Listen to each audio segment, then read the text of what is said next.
This is in the Oregonian on August 27th. OHSU ends massive coronavirus study because it underrepresented minorities, university says. This is about a key to Oregon study, which had been projected to cost $24 million over a year, was to track 100,000 people's coronavirus symptoms. And when it was announced in May, Governor Kate Brown called the program a game changer. Sounds great. Quote, one of its original goals was to make sure people of color signed up to participate, but that did not happen. Follow the link in that article and find this from OHSU. This is no longer the Oregonian. This is OHSU's actual news release from August 27th as well. OHSU ends COVID-19 study, supports ongoing conversations between Black, Indigenous, and people of color, Decolonizing Research and Data Council, and Governor's Office to better understand disproportionate impacts of the virus within communities of color and urban-based Indians and tribes. So yeah, Fairfax here didn't like that last bit. The claim is, and it's a claim, and this is the point here, the claim is that there are disproportionate impacts of the virus, okay? Paragraph 3 of this, good Lord, Kat. Paragraph 3 of this news release from OHSU reads, specifically, COVID-19 has intensified the profound and disproportionately adverse public health impacts that have long harmed Black, Indigenous, and people of color, as well as other historically disadvantaged populations, including, but not limited to, Latinx and Hispanic, Asian, and Pacific Islanders. It is critical that the state improve its understanding of COVID-19 prevalence by centering research on the communities most affected. Okay. This is why they have shut down this major study that appeared to actually be doing some good, because they say they did not manage to attract enough BIPOC, people of color, Black and Indigenous people, to the study, and therefore they were not able to keep track of those. Once again, the claims are, the claims are that those people suffer disproportionate impacts and that they are the communities most affected. Those are direct quotations from the OHSU news release. We find, again, in that first article I showed you, quote, the program's failure is a major hit to Oregon's effort to monitor, study, and ultimately curb the pandemic. The pandemic has affected Black people, American Indians, and Pacific Islanders particularly hard, with case rates many times higher than those for whites. With a link. Okay, let's follow the link that they are giving to support the claim that they just made. Okay. So this is a fairly long, report, and here I gotta move you, kitty cat. And it's pretty good. It's published again August 26th, so the day before this gets shut down. There's a whole lot here, a whole lot of numbers, and at first you just gotta wonder, where is the evidence? What are they talking about? Where is the evidence? So take me off this for a moment, Zach, so I don't make people dizzy by scrolling down to get to table 3.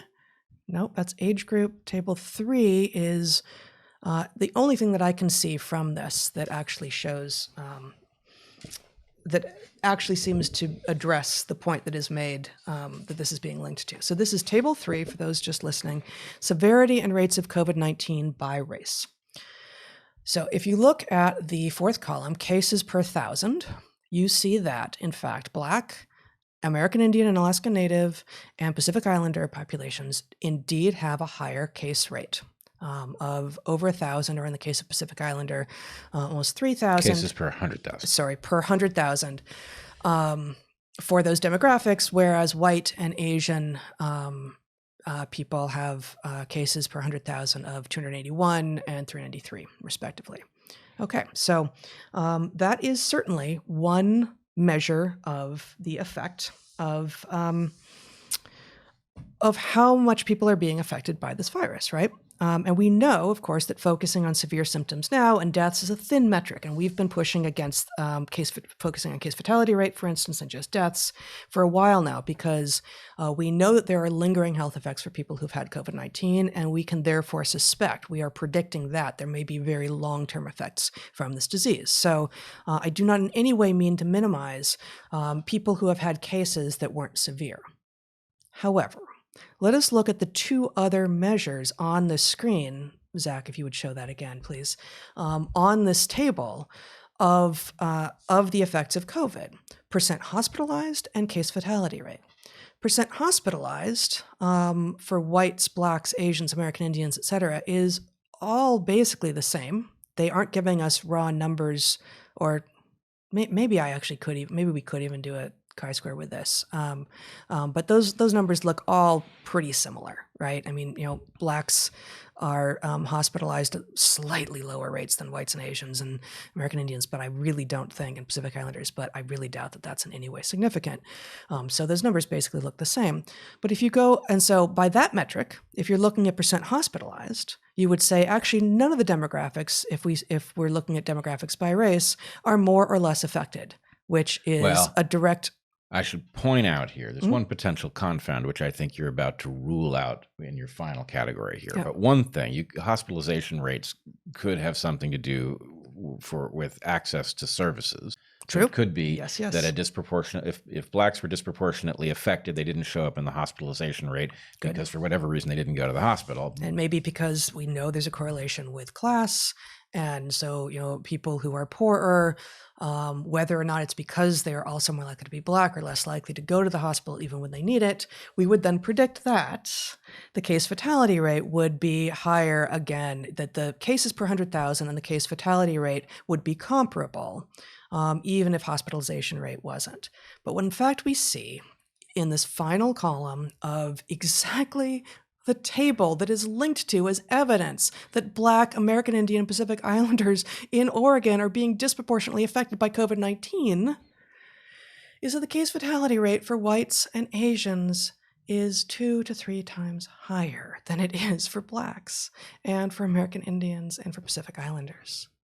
So it's more than double. So how is it that they can claim with a straight face and literally cancel a study, a long-term study that actually was maybe going to do some good on the basis that it was not successfully encouraging enough people of color to come and be participants in it because those people are inherently the most affected by this crisis?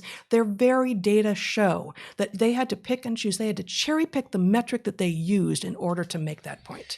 They had to cherry pick. This is not how a university with health and science in its name. This is OHSU. This is the biggest, most premier hospital and health and university by many metrics in the state of Oregon. What are they doing? This doesn't look like science. This doesn't look like math. This doesn't look like healthcare. It looks like bad science. It looks like verification of science. And so that's the thing. Cherry picking is the method for verifications where they look, and we saw this across the board in the Evergreen fiasco where a vast amount of data existed and it was cherry-picked in order to suggest a very particular narrative about people of color being left behind by Evergreen when the data actually frequently reflected exactly the opposite. Exactly the opposite. That the college was doing well by its students of color. So anyway, cherry-picking is the hallmark of verificationism, which is the hallmark of a dishonest attempt to advance a narrative above the facts. Yeah.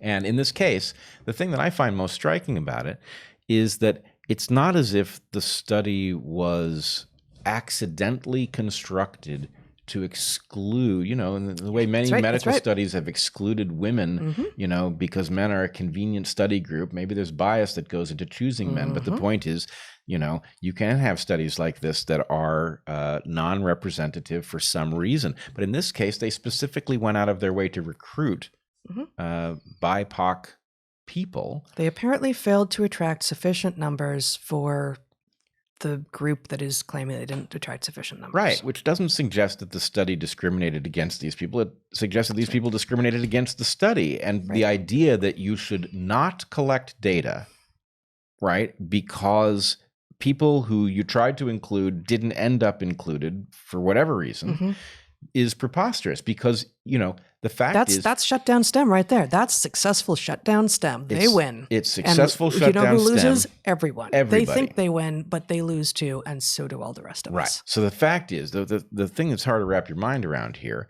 is people are actually going to die for lack of data. Yep. Right? People are Absolutely. actually going to contract this disease and they're going to die because the data is not going to properly inform them about the symptoms that arise in this, which, frankly, the symptoms, if you're following something that tells you what these symptoms are like, are frightening enough to spook you into being very careful about this disease.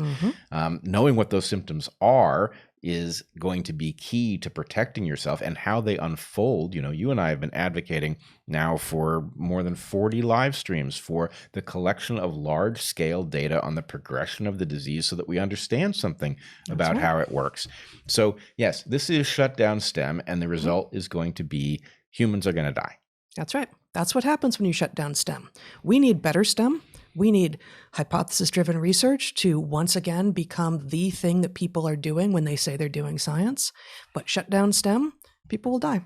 That's what will happen. People will die. Yeah. And you won't know their names, which is going to make it easy to ignore, right? You won't know which people died because of the lack of this data. That's right. Such is the nature of complex systems. Yeah.